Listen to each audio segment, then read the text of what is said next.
Yeah. I snapped upwards out of my sheets and sat bolt upright in bed, as if it was an electric shock had just run through my entire body. The night air feels cold against my split on my bare skin, my breathing short and rugged nearly to the point of hyperventilation. Mind racing, I bring my hand to my head and attempt to soothe my body's panicked state. It takes me a number of seconds to realize my hand is shaking violently, even as I pressed it against my face. More seconds passed in complete silence, my desperate attempts to subdue my body and mind slowly, thankfully working. Gathering myself, I start to take measure of the state I'm in. It feels like I've run a marathon. Every muscle feels tense and sweat practically pouring off me. I carefully direct any attention to the beating in my chest, measuring the rhythm in my head. Sure enough, my unreliable heart is functioning properly for once. Just, what the hell was that? A heart attack? A bad nightmare? Medicine side effects? I've heard about panic attacks, and that does seem to have the hallmarks of one. I can't even be bothered thinking about it right now. I feel utterly exhausted and yet completely awake after the experience. I look over to the side of my bed, the pale white, what?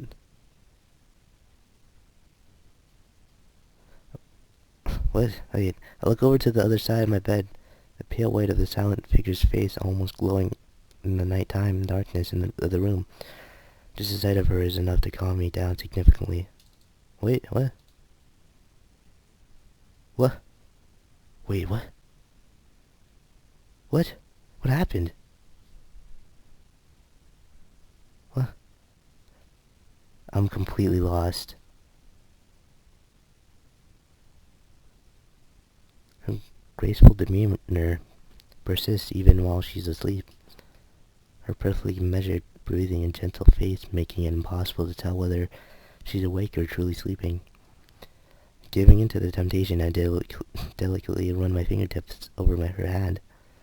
Her skin is soft to the touch as it always had been, yet warm even in the cold night. I really like this picture. I really like this. It's at times like this, silently appreciating each other's presence, that I feel we're closest. My fingers stop at her wrist, and I bring my hand down to the bed beside me. I'm not entirely sure why, but as we became even closer to each other, it felt as if we grew between us. I'm not entirely sure what it is, nor whether it existed, but we'd fallen in love. Everything is moving so fast. I don't mind at all, but it feels unlike Lily to be pushing things as much. Thankfully, there aren't any students milling around in the hallway at this hour of the morning, lest I be interrogated on my way carrying 2 plates of breakfast to my room, all dressed in the obviously hasty dawn uniform. This isn't to say things like this never happen, of course. A single security guard patrolling between the 2 sets of bedrooms situated right next to each other is a very small force compared to the adolescent hormones.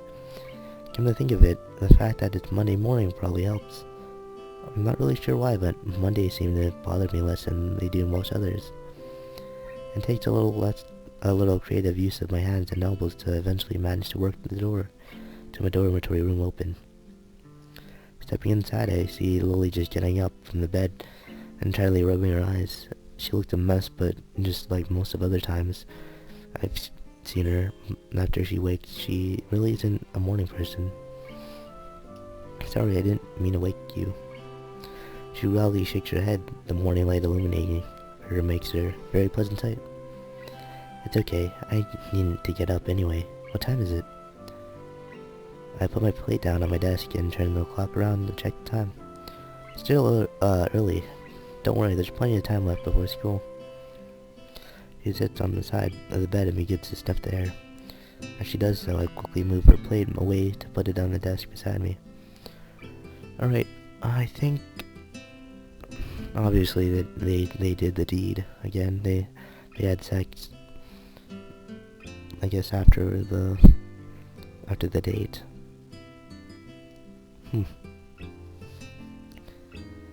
Yes, I got some breakfast. Shower and clothes come first, though. Damn. She stands still for a moment with her chin pointed slightly out. I gladly acquiesce and press my lips to hers, savoring the soft feeling before we break off. With a small, sweet smile, apparently quite satisfied, she slowly makes her way to the showers. I try and wake myself up with a little more, briefly looking at the steaming dishes on the desk. Rice, fish, miso soup, and some vegetables. A standard breakfast for a somewhat unusual day. I grab the bottles from my desk and start taking my daily regimen of pills. Sometimes I wonder what these things are even good for. Given all the troubles I've had since the initial accident, I can't even say that it doesn't hurt to take them, considering the side effects so far. Well, whatever. Doctor's orders are that I just have to take them, and rationality suggests that I'd be well served to trust his judgment over mine. It didn't take long for the noise of the shower to cease. A quick one apparently being fine for Lily given the circumstances. Alright, so as you can tell, my mics are cut out there, and that was because my mic died. Like, it's a wireless headset, and it died, so I had to recharge it. But I only noticed after like half an hour of recording, so that was a waste, really. Honestly, that was such a waste. Like, that was so, oh my, I'm so mad at myself, because I completely forgot about this one part, and I had a pretty good reaction to it later on. So, let's just keep going. Let's keep going now. Emerging from the bathroom, she looked significantly more awake, having had the chance to collect herself. Without a word, I gently take her hand in mine and guide her to my desk. Considering I don't have a table in my room, as she does, it'll have to do. Thank you, Sal. What did you prepare for breakfast? Just rice and some vegetables. Something fast. Her face lights up in revelation. Whatever. That's quite the breakfast. This is normal for you? No, she's just being nice. I have little doubt considering her past, but that isn't exactly a high-class meal by her standards. Breakfast is the most important meal of the day. Just because we're students doesn't mean we have to take it lightly. That's my belief, anyway. From what others I've talked to have said, I might be in the minority. I take a seat on the side of my bed and begin eating together with Lily, her chopstick lightly tapping on the outlines of the vegetables just as I'd noticed her do during our date. This is quite nice, Sal. I had no idea you could cook this well. This time she's just more genuine. She's much more genuine. I can tell that much. That said, cooking really isn't anything special at all. After a bit of practice, it's pretty easy to make a simple dish. Most of the credit goes to modern technology. Still, after years of cooking for myself, I should hope so. I got bored of eating instant noodles and ordering pizza every time my parents were both working, so I taught myself how to do a few meals. I'm still trying to get a knack of it, though. You'll make a good wife someday, Sal. I take a grain of rice and place it on my thumb, before carefully taking it and giving it a good flick. Lily jumps a little as it hits her cheek, right on target. I can't help chuckling a little at her expense, as she lowers her brow and tries her best to assume a harsh and serious expression. No, that's right.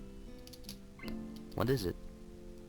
Did you have any problem sleeping last night? You seem restless. So she was awake back then, or at least partly so. Whether it was my heart or a nightmare caused by the side effect of my medicine, that last thing I want is to be worrying about me even more. Even before my relationship with Lily, I felt my body was a drag on everything I did. My body is my burden alone, So as long as I'm with her, I'll continue to act as normal as possible. No, not particularly. I don't think that's right, Sal. I don't... Is that so? That's good then. Luckily, she seemed to take me at my word. Come to think of it, there was something else I wanted to ask. Oh? How should I put it? When you dream, do you see people and objects? Yes, of course Oh. I feel more than a little sheepish for that slip of the tongue. However earnest it may be, Lily looks unperturbed, though. Wait, you don't taste, feel, nor smell things? I move to answer, but I find myself stuck before thinking about it. The more I mull it over, the more I realize that her hypothesis is correct. That's true, I guess. I never really looked at it that way. Are you saying that you do?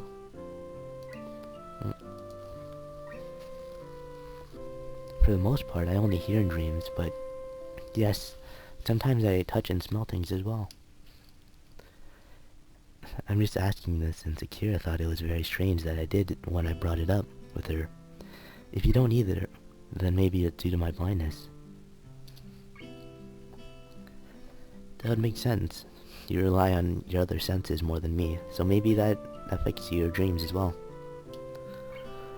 The wonders of the human body, I guess. For the rest of the time before school, we quietly eat the hearty breakfast in front of us, exchanging a few small pieces of small talk as we do.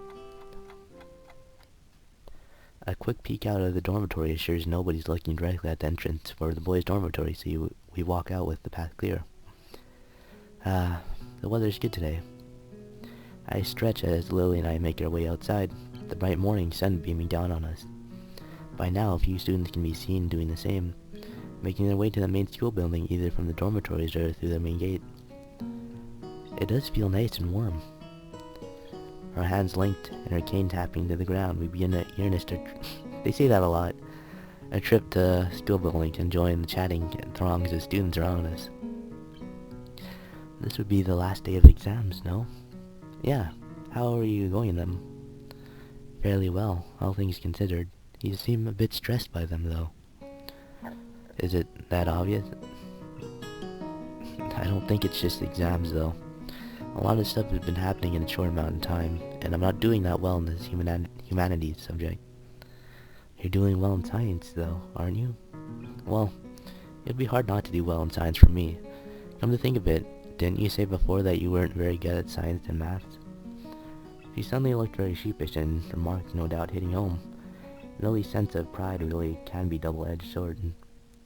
Well, aside from that, have you ever given the thought to what you might do with that ability? It seems a pity to waste it. A bit, mostly at Matao's prompting. In any case, I'll probably end up doing a science career in some form. That's good to hear, Sal. As we enter the garden, I suddenly realized an unsolicited pat on the back. A green-dressed culprit danced around to meet me, evidently not paying any heed to Lily at my side. Hey man, what's up? Haven't seen you in a while. Jeez, fucking Kenji. Hey, just been busy lately with exams and stuff. Exams. A true Renaissance man needs no study to excel in such things. Kenji does strike me as the kind of person that does well in school. Even if I have a horrid attendance record and poor work ethic, so I have little no reason to doubt his ability. To be honest, I'm a little envious of him. Between studying for exams and my time with Lily, I've had practically no time for myself. Maybe this is a bit of how Yuko feels. Good morning, Satu. It's good to hear you're doing well.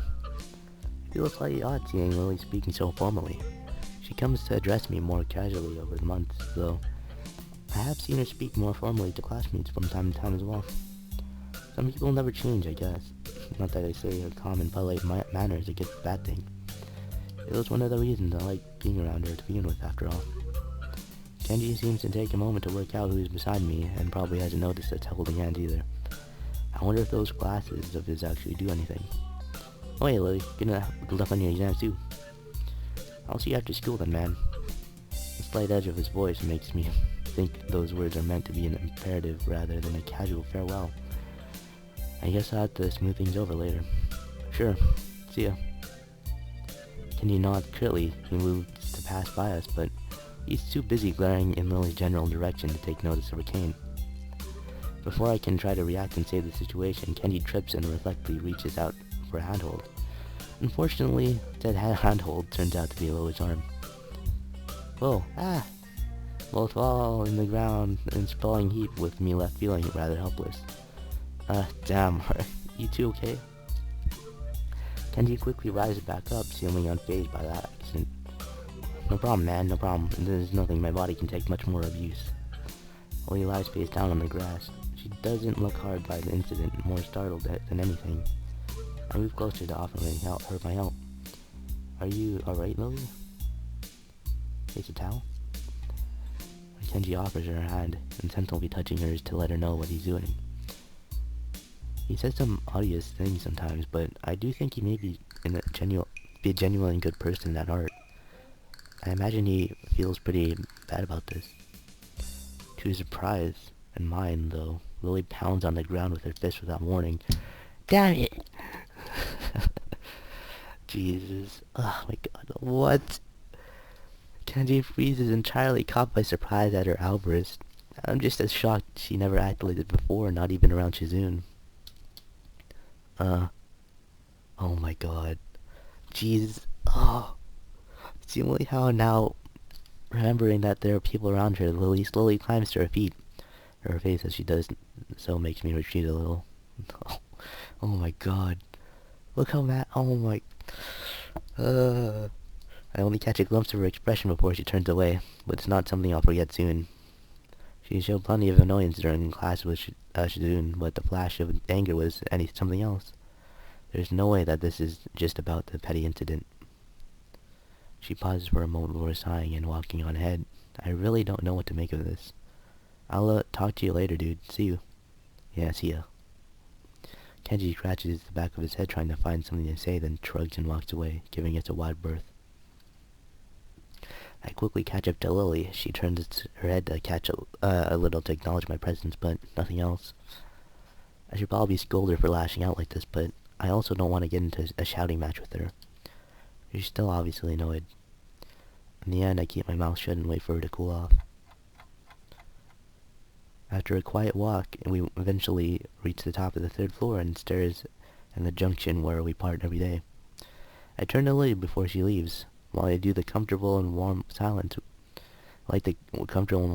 silences we usually share. This was anything but.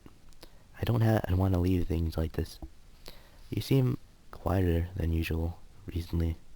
Is anything wrong? She shakes her head almost automatically, as if to dispel any notion that I need to worry about her. It's just the exams are taking their toll. I'll be fine. I don't think that's the reason. I very nearly say so, but decide against it. There's no point trying to draw it out of her if she doesn't want to tell me, especially when she's in a foul mood like this. If you're sure, then I'll see you later then. As I turn down the hall to go to my classroom, Lily's soft voice rings out from behind me. Hey Sal, yeah? I'm sorry. With that, Lily makes off down the hallway to her own classroom, her hands skating along the metal railing.